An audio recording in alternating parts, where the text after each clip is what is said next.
Hello students, very good morning. Myself Prashant Gautam. तो आज हम आप सभी को फार्माकोलॉजी में एक बहुत ही इम्पोर्टेंट टॉपिक पढ़ाने जा रहा हूँ, जो कि है एंटी एस्क्लेरोसिस ड्रग। ये जो है ना तो सीएनएस में आती है, ना तो सेंट्रल नर्वस सिस्टम में आती है, ना तो पेरिफेरल नर्वस सिस्टम आती है। ये जो है हमारा जो टॉपिक है कार्डियोवास्कुलर सिस्टम, उसमें जो है इस कैटेगरी की ड्रग को रखा गया, मतलब इस कैटेगरी की डिजीज को रखा गया। तो चलिए अब हम थोड़ा सा समझ लेते हैं कि एस्क्लेरोसिस क्या होता है। तो एस्क्लेरोसिस यह जो है एक हार्ट से रिलेटेड डिजीज होती है। ठीक, क्या है कि यह एक हार्ट से रिलेटेड डिजीज होती है।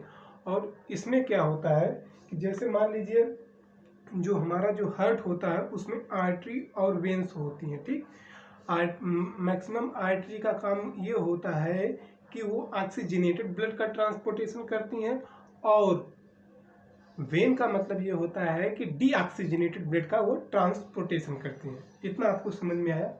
तो हम ये जानेंगे कि जो हार्ट होता है उससे आर्टरी अटैच होती है। ठीक, हार्ट से ही आर्टरी अटैच होती है।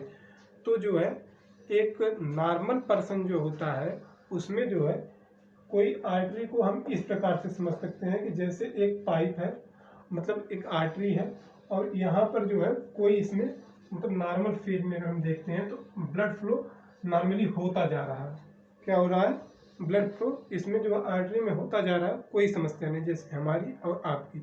लेकिन जो एस्क्लेरोसिस जो पेशेंट होते हैं उसमें क्या होता है कि जो ये जो आर्टरी होती हैं, आर्टरी की जो इनर जो लेयर होती है, क्या होती है? जो आर्टरी होती है, आर्टरी की जो इनर जो लेयर होती है उसमें जो है एक फैट या प्रोटीन का डिपोजिशन धीरे धीरे धीरे धीरे डिपोजिशन होने लगता है। तो जब धीरे धीरे उसमें जब डिपोजिशन होने लगता है और हमारा जो ब्लड जो फ्लो है वह जो है उस मतलब उस पर प्रभाव आने लगता है। मीन्स अच्छे से ब्लड का फ्लो आर्टरी में नहीं हो पाता, अर्थात हार्ट को प्रॉपर मात्रा में हम जो है ब्लड नहीं पहुंच पाता है। क्यों नहीं पहुंच पाता है? क्योंकि यहाँ पर आप देख लीजिए कि ये जो है ये जो आर्टरी है, इस आर्टरी में क्या है कि यहाँ पर कोई फैट नहीं डिपोजिशन, जैसे यहाँ पर फैट डिपोजिशन हो जा रहा है, मतलब सेडिमेंटेशन, मतलब हिंदी में क्या कहते हैं यार, जो भी है जमा हो जा रहा है। ठीक, यहाँ पर जैसे प्रोटीन और फैट जमा हो जा रहा है, तो यहाँ पर इस मतलब इस आर्टरी में ऐसा कुछ नहीं है। तो ये एक नॉर्मल सिचुएशन होता है। लेकिन इसमें क्या है कि इसमें प्रोटीन और फैट जमा हो जा रहे हैं। तो जब प्रोटीन और फैट यहाँ पर जमा हो जा रहे हैं तो इसकी जो ये जो इतना जो ब्लड जो यहाँ पर इतना इतना जो ब्लड जो जा रहा था ये पूरा अमाउंट में, अब जो है ये यहाँ पर आके क्या हो जा रहा है, यहाँ पर आके ये ब्लड रुक जा रहा है। तो हमारा जो एरिया केवल इतना ही ब्लड ले जा रही है, मतलब आर्टरी तो है इतनी बड़ी, ठीक, लेकिन ब्लड कितना जा रहा है? इतना। तो प्रॉपर मात्रा में ब्लड हार्ट को नहीं पहुंच पाता, लेकिन इसमें पहुंच पाता है। तो जब नहीं पहुंच पाता तो उस दौरान जो है जो सिचुएशन जो क्रिएट होती है उससे हम क्या कहते हैं? एस्क्लेरोसिस। एक छोटा सा एग्जांपल आप सभी को बता देना चाह रहे हैं, जो सबने रियलाइज किया होगा, सबने अच्छे से जाना होगा।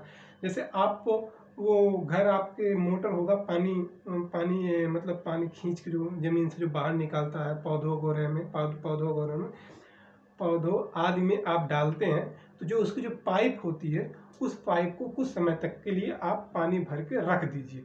तो रख देने के बाद आप कुछ समय बाद ऐसा देखेंगे कि जो पाइप की जो इनर जो लेयर है उसमें काई वगैरह जम जाती हैं। तो काई वगैरह जम जाती हैं तो मीन्स अगर हम पानी का अगर फ्लो अगर हम दे रहे होते हैं, मतलब मोटर अगर चला रहे होते हैं, तो जो है जितना मतलब मोटर की कैपेसिटी है वो तो ब्लड को देना मतलब उसमें पानी को भेजना चाहता है, लेकिन जो उसकी जो अंदर की जो लेयर जो काई वगैरह जो जम गई हैं वह जो है प्रॉपर पानी का फ्लो नहीं होने देती है। तो ठीक वैसी ही कंडीशन जो है हमारे हार्ट और आर्टरी, मतलब हार्ट से रिलेटेड आर्टरी की होती है।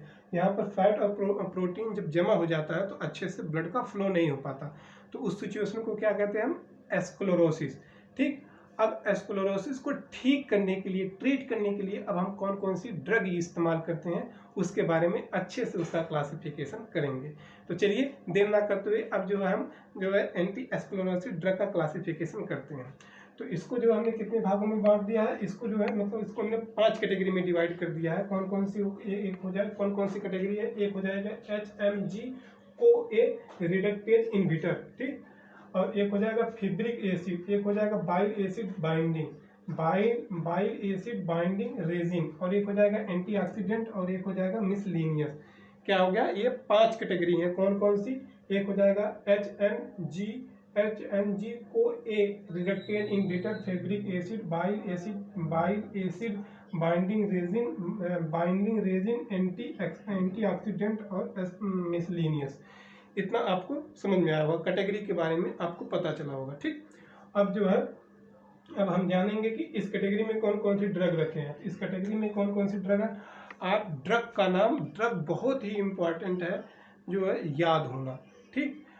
इसलिए याद होना इम्पॉर्टेंट है क्योंकि यही इसी का बेस जो है, आगे जब हम फार्माकोलॉजी पढ़ेंगे तो अच्छे से हमको तब समझ में आएगी कौन किस कैटेगरी की ड्रग है, ठीक। तो अब जो है इसमें कौन सा एक हो जाएगा, लेवास्टैटिन।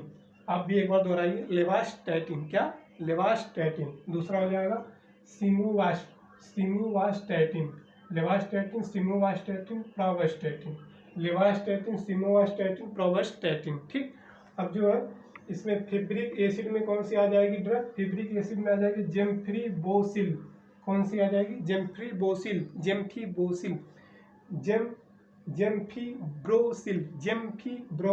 और ये हो जाएगा क्लोफिब्रोएट,